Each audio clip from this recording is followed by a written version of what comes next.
आप सबको जय मसीह की गुड मॉर्निंग में शालोम को नए दिन में आप में से हर एक का स्वागत करता हूँ।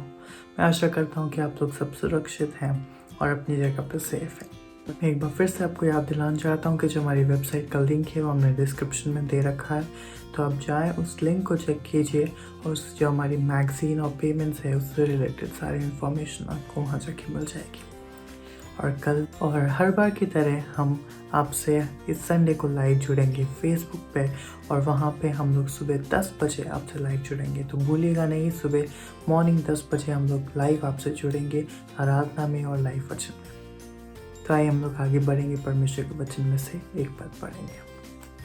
Romans 8:26 The Spirit help us in our weaknesses.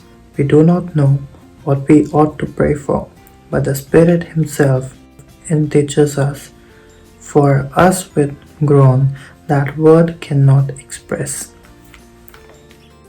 परमेश्वर का धन्यवाद देते हैं इस वचन के लिए। ये वचन आज हमें एनकरेज करता है कि जब हम लोग तकलीफ में होते हैं, जब हम लोग निराश होते हैं, तब वो कहता है जो परमेश्वर की आत्मा हमको मिली है, पवित्र आत्मा, हम जब प्रार्थना करते हैं उस समय में परमेश्वर से, तो हमको नहीं पता होता कि हमको किस विषय में प्रार्थना करनी है, परमेश्वर के सामने क्या बोले। हम लोग इतना तकलीफ में होते हैं, पर वो कहता है वचन की हमारी जो आत्मा हमको मिली है, जो हमारा सहभागी हमको दिया है, जो पवित्र आत्मा हम लोग को गाइडेंस कर दी है, तो वो हमें स्ट्रेंथन करती है, वो हमें शब्द देती है, गाइड करती है कि क्या हमें प्रार्थना में परमेश्वर से बोलना है और हम किस तरह से हम अपनी सामर्थ परमेश्वर से ले सकते हैं।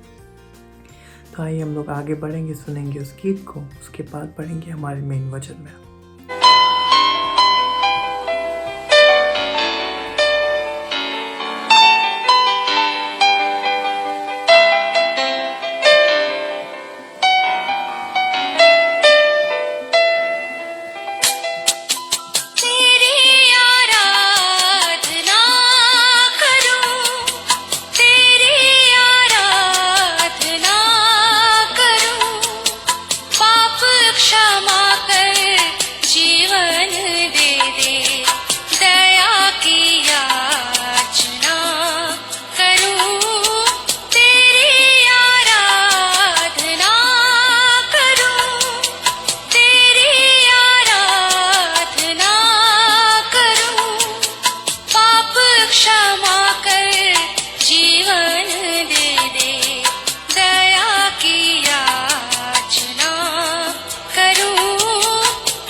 शक्तिमान तू ही है मेरे जीवन का संगीत, तू ही महान सर्वशक्तिमान, तू ही है मेरे जीवन का संगीत। हृदय के तार छेड़े झनकार, हृदय के तार छेड़े झनकार, तेरी आराधना है मधुर गीत, जीवन से मेरे तू महिमा पाए। एक ही कामना करूं, पाप क्षमा कर जीवन दे दे, दया की याचना करूं। प्रभु परमेश्वर को धन्यवाद देंगे आज की सुबह के लिए, और आज की सुबह की शुरुआत हम परमेश्वर के वचन से करना चाहते हैं, ताकि दिन भर हमें नई ताजगी मिले, दिन भर हम प्रभु के वचन को अपने हृदय में बसाए रखें, और जिस काम में हम हाथ लगाएं उस काम में सफलता प्राप्त करें, क्योंकि हर व्यक्ति सफल होना चाहता है। और आज प्रभु मुझे और आपको जीवन में आत्मिक शांति देना चाहता है। ये जो संदेश है, ये जो प्रवचन है, ये आत्मिक शांति के लिए है, कि हमारी आत्मा को शांति मिले और हम आत्मिक शांति को प्राप्त करके अपने जीवन में आगे बढ़ते जाएं। प्रियो, इससे पहले कि आज की डिवोशन में हम आगे बढ़ें, हम प्रभु परमेश्वर से आशीष मांगे, प्रार्थना करें ताकि प्रभु का हाथ हमारे साथ बना रहे। दुआ करेंगे। जीवते और सच्चे विश्वास के योग्य परमेश्वर, आपके इस प्रेम के लिए हम धन्यवाद देते हैं प्रभु। आपने हमसे बेहद प्यार किया प्रभु। हम धन्यवाद देते, आपकी स्तुति करते हैं। आप हमें अपने हाथों में रखते हैं प्रभु जी। हमें इस पृथ्वी पर आपने जीवित रखा, अपनी उपस्थिति का एहसास दिया, अपने प्रेम का एहसास दिया। हम इसके लिए परमेश्वर आपको धन्यवाद, आपकी स्तुति, आपकी प्रशंसा करते हैं, आपके नाम को सराहते हैं। हे दयालु, हे सामर्थी, हे विश्वास के योग्य परमेश्वर, हम आपकी तारीफ करते हैं, हम आपकी प्रशंसा करते हैं, हम आपके नाम को सराहते हैं प्रभु जी।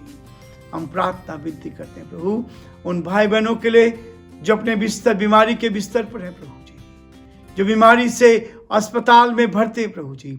हम उनके लिए प्रार्थना करते हैं, उनकी सुधि ले प्रभु जी, उनकी चंगाई के लिए हम प्रार्थना करते हैं प्रभु। जो कंगाल है, गरीबी में है, लाचारी में है, आप उनकी सुधि ले प्रभु, उनकी आवश्यकताओं की पूर्ति कर प्रभु। हम प्रार्थना विनती करते हैं प्रभु हमारे उन सारे भाई बहनों के लिए जो आज हमारे साथ इस YouTube पर जुड़े हुए हैं प्रभु जी, इस Facebook में प्रभु आपके संदेश को सुन रहे हैं। आप उनको उत्तम से उत्तम आशीष दे, एक एक के जीवन से बातचीत करे। ये वचन प्रभु जी हम सबके जीवन में आशीष का कारण बन सके। हम यीशु के नाम से आशीष को भेजते हैं पिता, हम आपके नाम से चंगाई को भेजते हैं, हम आपके नाम से प्रभु जी एक एक पर आशीष को उंडेलते हैं प्रभु। हर एक के जीवनों पर आपकी उत्तम आशीष चाहते हैं और प्रार्थना करते हैं प्रभु आप दया कर। हमारे प्रदेश के लिए, इस प्रदेश पर आपके अनुग्रह की दृष्टि चाहते हैं, इस प्रदेश पर आपका हाथ चाहते हैं, खुशहाली चाहते हैं, उन्नति चाहते हैं प्रभु जी। हमारे प्रदेश के मुख्यमंत्री अशोक गहलोत जी को अपने हाथों में ले, आपकी सुरक्षा उनको मिले और जो बड़ी जिम्मेवारी आपने दी है उसको सही रीति से उठाने में आप उनकी मदद कर। हमारे प्रदेश के सारे लोगों के लिए हम प्रार्थना करते हैं, आप उनकी सुधि ले। हम प्रार्थना करते हैं प्रभु हमारे देश के लिए, इस देश के सारे अलग अलग स्टेट्स के लिए प्रभु जी, उनके मुख्यमंत्रियों के लिए हम प्रार्थना करते हैं, आप उनको भी आशीष दे। हमारे देश के प्रधानमंत्री पर भी आपकी विशेष आशीष चाहते हैं। हमारे राष्ट्रपति को भी आपके हाथों में सौंपते हैं, आप उनको बुद्धि ज्ञान से परिपूर्ण कर, ताकि सब बातों के द्वारा आपका नाम ऊंचा किया जाए। सारी महिमा, आदर, गौरव प्रभु जी आपको देते हुए इस प्रार्थना को अपने प्रभु, अपने धारकर्ता यीशु मसीह के नाम से मांगते हैं, आमीन। प्रियो, आज की सुबह फिर से एक ऐसा प्रश्न जो व्यक्तिगत हो सकता है, मेरे और आपके जीवन का प्रश्न जो आज मेरे सामने और आपके सामने एक व्यक्तिगत प्रश्न है, एक व्यक्तिगत क्वेश्चन है जो मेरे आपके सामने। इब्रानियों उसका 2 अध्याय और उसके 3 पद में इस बात को कहता है, तो हम लोग ऐसे बड़े उद्धार से निश्चिंत रहकर कैसे बच सकते हैं, जिसकी चर्चा पहले प्रभु के द्वारा हुई और सुनने वालों के द्वारा हमें इसका निश्चय हुआ। मेरे प्रियो, परमेश्वर इस वचन के पढ़े और सुने जाने पर आप सबको आशीष दे और आप परमेश्वर का हाथ आपके साथ रहे। मैं आपके सामने हूं प्रभु, परमेश्वर जानता है हमारे जीवनों को। एक प्रश्न मेरे आपके सामने है कि तो हम लोग ऐसे बड़े उद्धार से निश्चिंत रहकर कैसे बच सकते हैं। एक उद्धार हमारे सामने है, एक उद्धार जो जीवन में शांति देता है, एक उद्धार जो हमें ऐसा देता है जो हमारे जीवन को आनंदित कर सकता है। तो हम कैसे उससे निश्चित रह सकते हैं, ये प्रश्न आज मेरे आपके सामने है। प्रियो, वचन तो हमें उभारता है, तो हम लोग ऐसे बड़े उद्धार से निश्चिंत रहकर कैसे बच सकते हैं। एक उद्धार आपके सामने है, ये उद्धार आपको मिलने के लिए तैयार है। आप उस उद्धार को प्राप्त करें जो आपको हमेशा की जिंदगी देने को तैयार है, जो आपके जीवन में आनंद को देने को तैयार है। एक खोजी पड़ताल, एक ऐसी खोज जो उद्धार को खोजे। प्रभु का वचन कहता है, मांगो तो तुम्हें दिया जाएगा, ढूंढो तो तुम पाओगे, और खटखटाओ तो तुम्हारे लिए खोला जाएगा। ये वचन परमेश्वर की प्रतिज्ञा है। खोजना, एक खोजी पड़ताल, एक ऐसी खोज करनी है जो हमें उद्धार मिल जाए, हमें शांति मिल जाए, हमें उस उद्धार के द्वारा हमेशा की जिंदगी मिल जाए। प्रियो, ये शरीर में जो आत्मा है कभी नहीं मरती है। हम कैसे भागें? इस उद्धार से हम कैसे भाग सकते हैं? ये उद्धार जो हमारे पास खड़ा है, आपके लिए दाम चुका दिया गया है। इस उद्धार के लिए प्रभु ने दाम देकर हमें खरीद लिया है। इससे हम कैसे भाग सकते हैं? ये उद्धार मेरे और आपके लिए है, जिस उद्धार को लेकर प्रभु आज मुझे और आपको इस बात के लिए कहता है। प्रियो, एक चीज जो मेरे आपके सामने, एक नितांत संभावना है, एक ऐसी संभावना है जिस संभावना में आप जी सकते हैं, जिस संभावना को लेकर आप उसको प्राप्त कर सकते हैं। आपके सामने एक बहुत बड़ी संभावना है।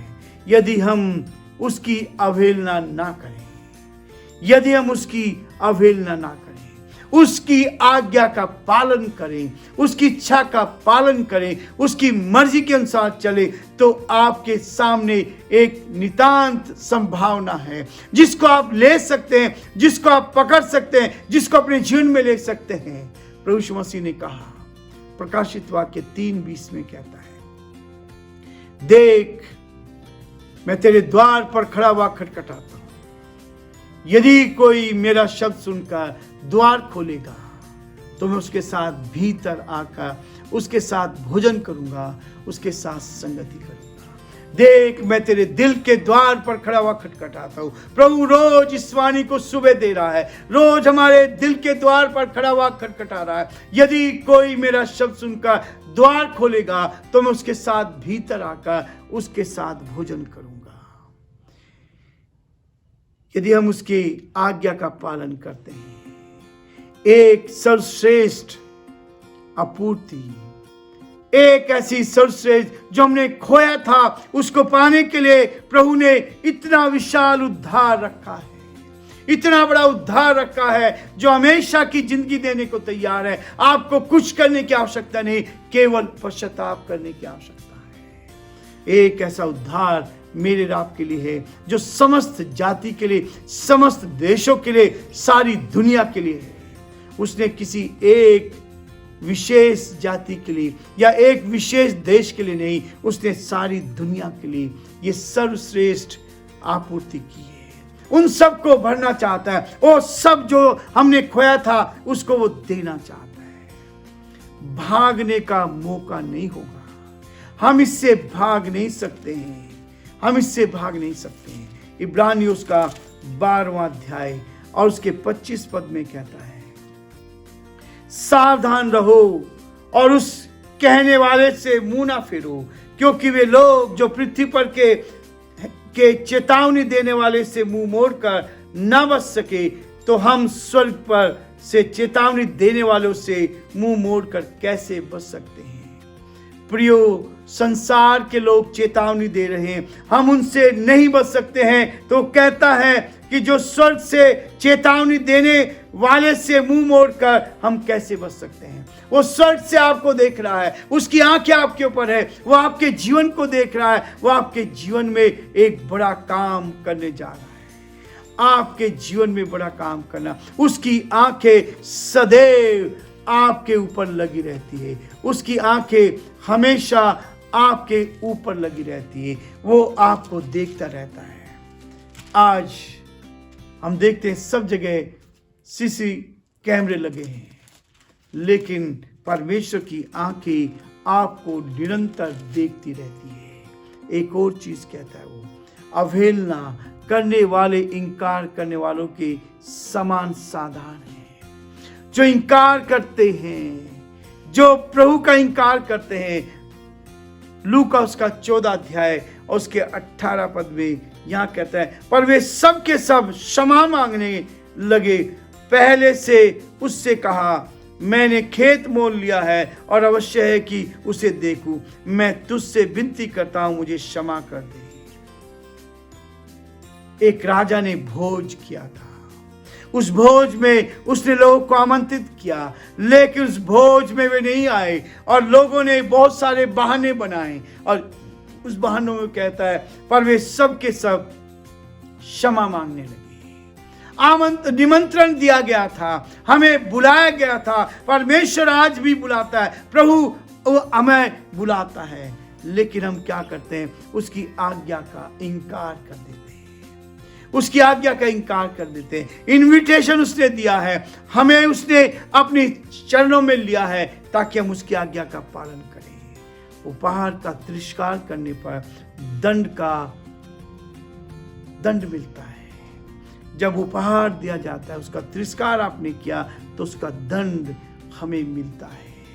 प्रियो, वचन में लिखा है कि परमेश्वर हर एक को उदारता से देता है, भर कर देता है। वो किसी का कर्जदार नहीं होता। यदि हम उसके साथ रहते हैं, उसकी इच्छा को पालन करते हैं, उसकी मर्जी में चलते हैं, तो परमेश्वर मुझे और आपको एक ऐसा जीवन देता है।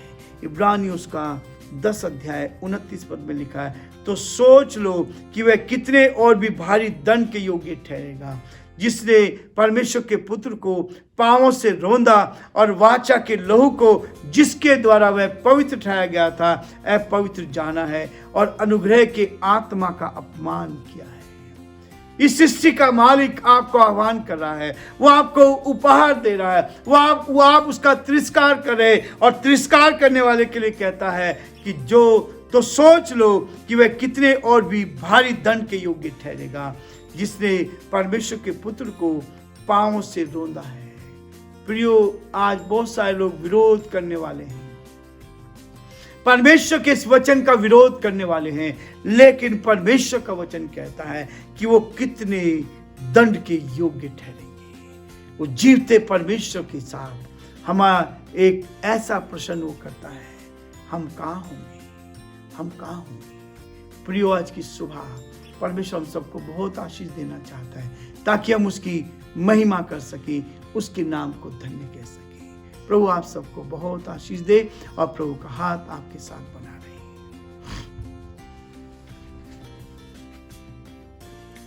Thank you so much. अभी तक आप लोग हमारे साथ बने रहे। परमेश्वर का हाथ और आशीष आप में से हर एक के साथ बने रहे। Have a nice day. God bless you.